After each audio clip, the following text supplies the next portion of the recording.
আম্মা গো আজকে এত সুন্দর করি কেন আম্মা আমার দুই ভাইকে গোসল দিয়ে দাও। বাবারে তোর নানা যাবার কবরে 6 মাস হয়, আমিও যাবার সময় হয়ে গেছে। তোর নানা আমাকে স্বপ্ন দেখাইছে, মা তুমি আসবি রে মা কবরে। রে হাসান ও চালি রে, আজকে তোমার দুই ভাইকে জন্মের গোসলটা দিয়ে যায়, কালকে তোমাকে গোসল করে দিবে রে বাপ। আর মা করি ডাকিল তোমার কাছে কেউ আসবে না। দোনো ভাইকে গোসল দেয়, গাও ধোয়া দেয়। দোনো ভাই মার মুখের দেখি কান্দে, মা কেন মা তুই নানাজির কথা বলিস? মা নানাজি মারা যাবার 6 মাস হয়ে যায়, মা তুইও কি নানাজির কাছে যাবি? আব্বারে হাসান আমার মন থাকে না দুনিয়াতে, আমার আব্বাকে আমি স্বপ্নে দেখছিলাম। দোনো ভাইয়ের কান্দন, আলী বাড়িতে নাই। আলী কখন তাকে বা বাড়িতে বস করে আসি গেলেন। দোনো বেটা দৌড়ি দিয়ে আলীর কোমরটা ধরলেন। আব্বু কেন বাপ? আজকে আম্মার মুখের ভাষণ ভালো না কে বাবা? আম্মা বলে আজকে আমার দোনো ভাইকে জন্মের গোসল দিয়ে দিয়েছে। হযরত আলী বলে বেটারে দেখি তোর মার কাছে আমি শুনি কথাটা সত্য না মিথ্যা। ফাতেমার কাছে আলী যা বললো, ফাতেমা আমার সোনার চাঁদ দুইটা তুমি কি বলছো? স্বামী গো সত্যি বলছি। ও গো স্বামী তোমাকে কথাটা বলিয়া যায়, আমি ফাতেমা যদি আজকে রাতে মারা যায়, ও স্বামী যাতে পৃথিবীর মানুষ কেউ জানে না, মক্কা মদিনার মানুষ যাতে জানে না। কে ও গো স্বামী আপনি আমাকে গোপন সত্যে মাটি দিবেন। ও স্বামী আমাকে খবরদার দিনের মধ্যে জানাজার দিবেন না। আলী বলছে কেন? ফাতেমা বলছে স্বামী গো আমি নবী নন্দিনী, আমি ফাতেমা, আমি এত পর্দায় ছিলাম, পৃথিবীর কোনো বেগুনা পুরুষ আমার চেহারা দেখতে পারে, কাফির বেঈমান না দেখতে পারে না। আমি ফাতেমা যদি মারা যায়, মদিনার মক্কার বেঈমান কাফেররা আমাকে দেখার জন্য মুসলমানের রূপ নিয়ে আসি জানাজারে দাঁড়িয়ে যাবে। আমার ফাতেমা লম্বা চৌড়া যদি দেখি খারাপ কল্পনা করিও ফেলে। আলী রে ও স্বামী আল্লাহ আমার পর্দার মূল্য আল্লাহ কিয়ামতে দিবে না। হযরতে আলীর কাছে ফাতেমার লাশ বিদে রাতের কাছে হাত ধরে ধরে বলি কাঁদতেছে, ওরে স্বামী আজকে আমি চলিয়ে যাব, আমার আব্বা আমাকে স্বপ্নে সব কিছু বলে দিয়েছে। আলী কান্দে রে, ফাতেমা কান্দে। গভীর রাত হয়ে গেল। ফাতেমা যাবার সময় আলীর একজন চাচা আছে, তার নাম আবু যর গফফারি রাদিয়াল্লাহু তাআলা আনহু। হযরতে ফাতেমার কবর খোঁড়ার জন্য আলী ডাক মারলেন, চাচাজি তোর বৌমা রাত্রিকালে মাটি দিতে বলবে, তোমার বৌমা দুনিয়াতে নাই, মারা গেল। হযরতে আবু যর গফফারি ফাতেমার কবরটা খুঁজতে গেল। সহিহ হাদিস বাবা। হযরতে আবু যর গফফারি ফাতেমার কবরটা খুঁড়ি বসে আছে। হায় রে আবু যর কবরকে নাম ধরি বলে, এ কবর তুমি জানো না আজকে এখানে কি থাকবে? তুমি জানো না এখানে থাকবে বিশ্বনবী রাসূলুল্লাহ আদরের কলিজা। কবর খবরদার হযরত ফাতেমার সাথে বেয়াদবি করিস না, নবীজির আদরের কলিজার টুকরা থাকবে। ওই সময় কবর থেকে আওয়াজ আসেনি। আবার বলছে এই কবর আমি আবু যর বলতেছি এখানে থাকবে আসাদুল্লাহ গালিব।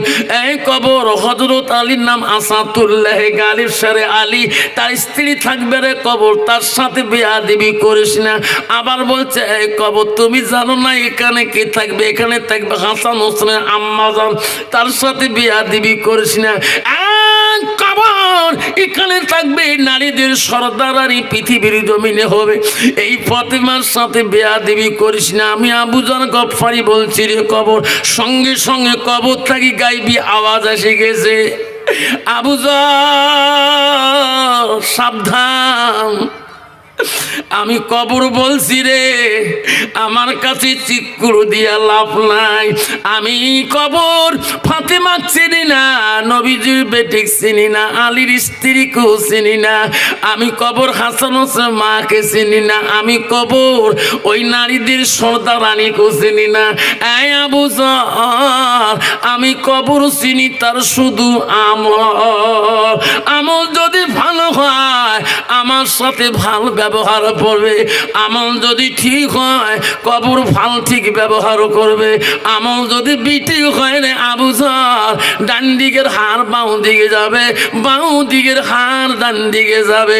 এই কথা শোনার সঙ্গে সঙ্গে আবু যর কবরটাকে এমন চিক্ষুর দিয়েছিল, এক সিকিরি চলে গেছে।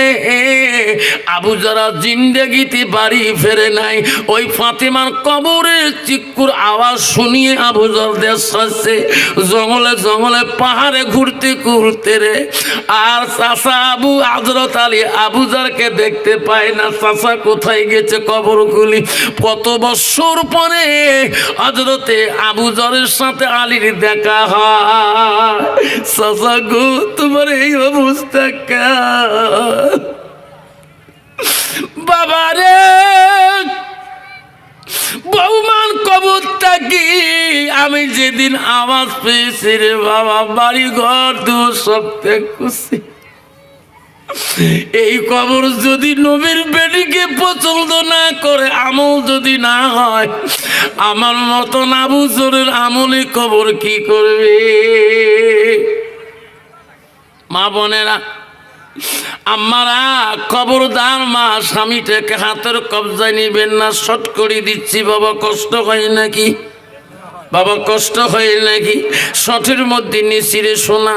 আব্বারে আল্লাহ বলে দিছে, বান্দা আমার ইবাদতের পরে ওয়াবিল ওয়ালিদানি ইহসানান, খবরদার মা বাবার সাথে বেয়াদবি করিস না। যুবক বাড়ির দিকে আসছে, মার কাছে বলছে, মা তুমি আমার ঘরে বারবার যাও কেমা, তুমি কথা বলো না কেমা?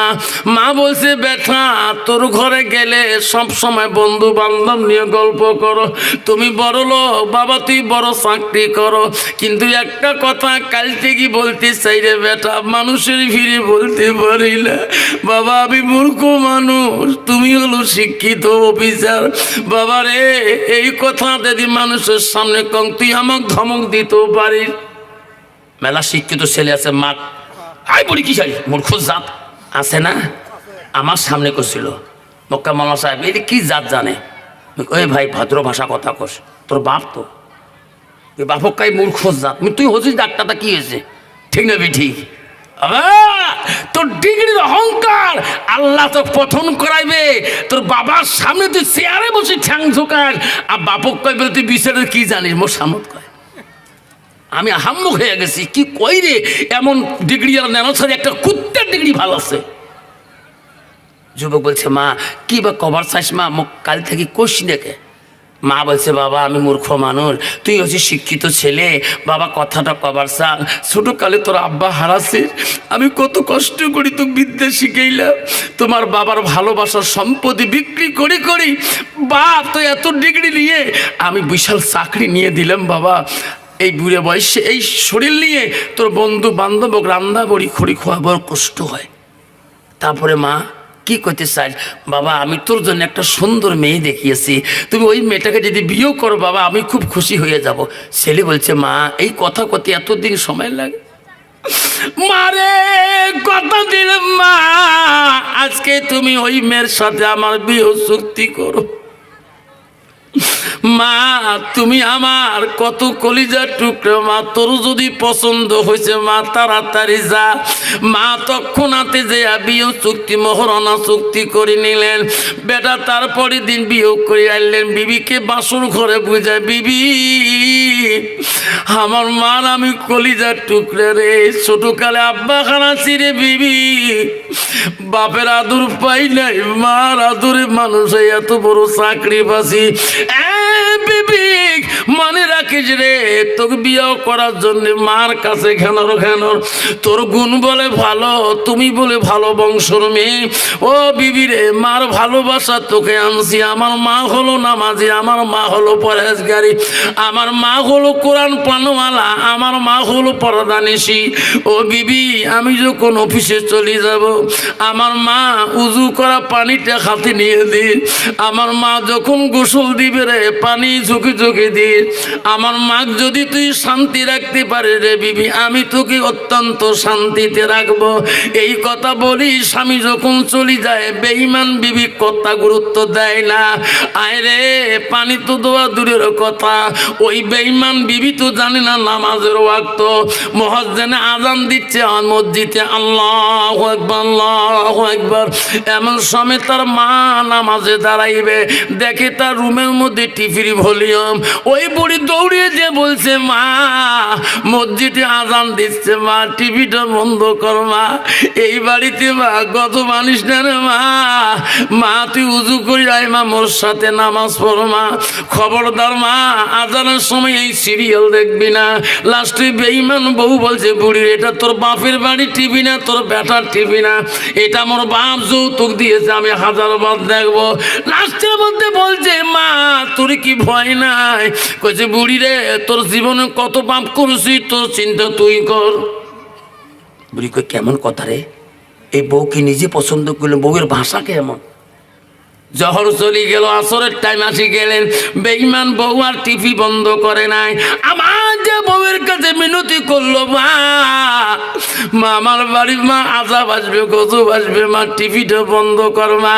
লাস্টে বুড়ির সাথে তর্ক বিতর্ক হয়ে যায়। লাস্টে বলে, বুড়ি রে আজকে সারাদিনই সিরিয়াল দেখি, তুই শান্তি করতে দিলি না।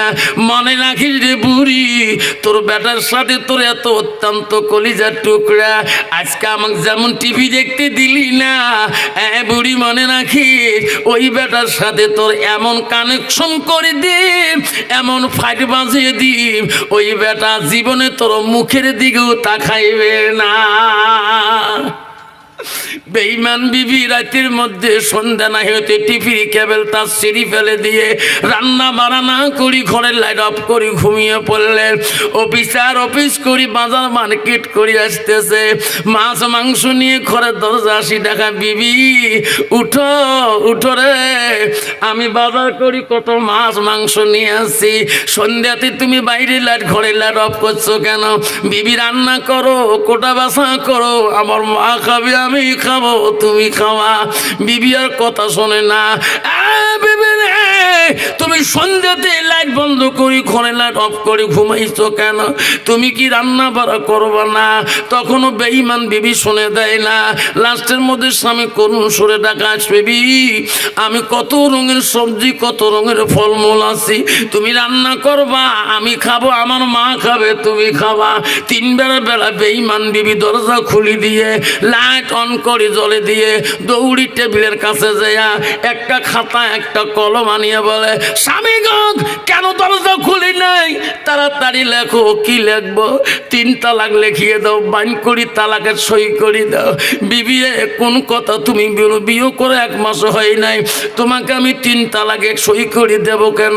ওগো স্বামী, তোমার মার জ্বালা যন্ত্রণা সহ্য করতে পারি না। আপনি যখন অফিস চলে যান, তোমার মা আমাকে লাঠি দিয়ে পেটে, তোমার মা আমার বাপ গোষ্ঠীর জাত বংশ তোলে, আমার মার বংশ তোলে, তোমার মা অন্যায় গালি গালাজ পরে। ও স্বামী গো, আমি চিরকালে বাপের বাড়ি যাব, তোমার মতন স্বামীর সাথে আমি সংসার করব না। তাড়াতাড়ি আপনি 3 তালাকে লেখিয়ে বাইন করি সই করে দাও। এই জন্য এতক্ষণ দরজা খুলি নাই। স্বামী বলছে, বিবি রে মা না তো পছন্দ করে আনছে, সত্যই যদি মা যদি নারাজ হয়েছে রে, 1 মিনিট কেন 1 সেকেন্ডে তালাক নামা দিয়ে দেব। তোর মতো রূপবতী বিবি আমার লাগবে না, আমি মার অধীনে চলি রে বিবি, তোর অধীনে চলি না। যেরকম সুবহানাল্লাহ। আমি মার কাছে শুনি, তবে দাঁড়াও না, তোমার মার কাছে যেতে দেব না। কেন দিবি না? মার মুখে শুনি তালাকটা লেখি। না না, তোমার মার কাছে যেতে পারবা না, এখানে তালাক নামা লেখো, বাইন করি, সই করি দাও।